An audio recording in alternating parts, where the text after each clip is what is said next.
Iran $20 billion মার্কিন রণতরীর উপর সস্তা ড্রোনের হামলা চালায়।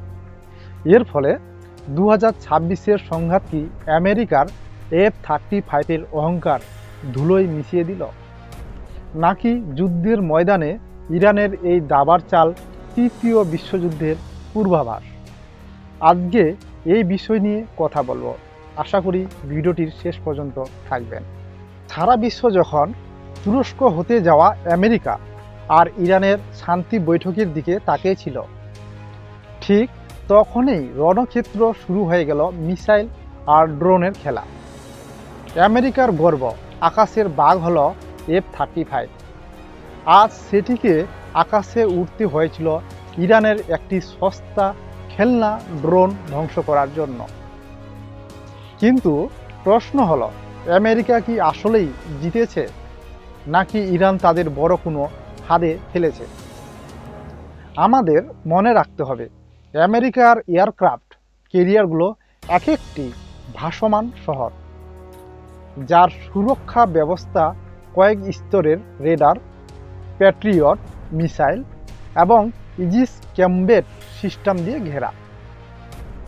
বলা হয়, অনুমতি ছাড়া এখানে একটি মাছিও গলতে পারে না।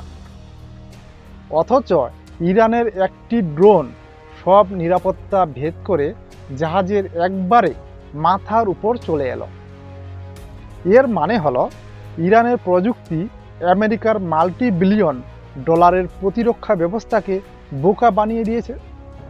যখন অটোমেটিক সিস্টেম ফেল করে, তখনই আমেরিকা বাধ্য হয়ে ম্যানুয়ালি পাইলট পাঠিয়ে F-35 দিয়ে ইরানের ড্রোনটিকে ধ্বংস করেছে। এই থেকে মনে হয় এটা আমেরিকার শক্তির পরিচয় নয়, বরঞ্চ তাদের নিরাপত্তার নগ্নতা প্রকাশ করে দিয়েছে। একটা বিষয় জানেন, একটি F-35 উড়াতে এবং তাদের রক্ষণাবেক্ষণে লক্ষ লক্ষ ডলার খরচ হয়। বিপরীতে ইরানের ওই ড্রোনের দাম বড়জোর কয়েক হাজার ডলার। আর আমেরিকা একটি ছোট ড্রোনকে মারার জন্য কামান দাগল। আসলে কি জানেন, ইরান আসলে আমেরিকাকে অর্থনৈতিকভাবে ক্লান্ত করার কৌশল নিয়েছে। একটি সস্তা ড্রোন ধ্বংস করতে আমেরিকা যদি তাদের শ্রেষ্ঠ অস্ত্র ব্যবহার করতে বাধ্য হয়, তবে বিপদ আছে। ইরান যদি একসাথে 500 ড্রোন দিয়ে আক্রমণ করে, তবে আমেরিকার ডিফেন্স সিস্টেম তাসের ঘরের মতো ভেঙে পড়বে। আসলে ইরান এই ড্রোনটি পাঠিয়েছিল একটি আত্মঘাতী মিশনে। তারা জানতো এটি ফিরবে না, কিন্তু ধ্বংস হওয়ার ঠিক আগ মুহূর্ত পর্যন্ত ড্রোনটি আমেরিকার এয়ারক্রাফট ক্যারিয়ারের হাই কোয়ালিটি ফুটেজ পাঠিয়ে দিয়েছে। রেডারের অবস্থান এবং মুভমেন্টের সমস্ত লাইভ ডেটা পাঠিয়েছে তেহরানে।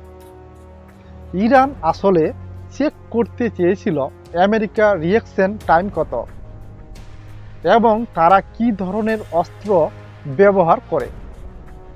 ইরান এখন জানে আমেরিকার $20 বিলিয়ন এই জাহাজগুলো আসলে এক একটি সহজ লক্ষ্যবস্তু।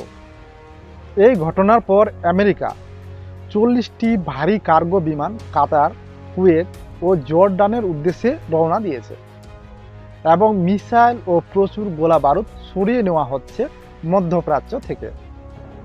আমেরিকার নিজের দেশের সুরক্ষা কমিয়ে এই তড়িঘড়ি পদক্ষেপ প্রমাণ করে যে তারা চরম নার্ভাস। আর শেষে এটাই প্রমাণিত হয়, ইরানের এই সাহস আমেরিকার একাধিপত্যকে বড় চ্যালেঞ্জের মুখে ঠেলে দিয়েছে। এই ছিল আজকের আলোচনা। ভিডিওটি ভালো লাগলে লাইক করুন, শেয়ার করুন এবং সাবস্ক্রাইব করে পাশে থাকুন। ধন্যবাদ।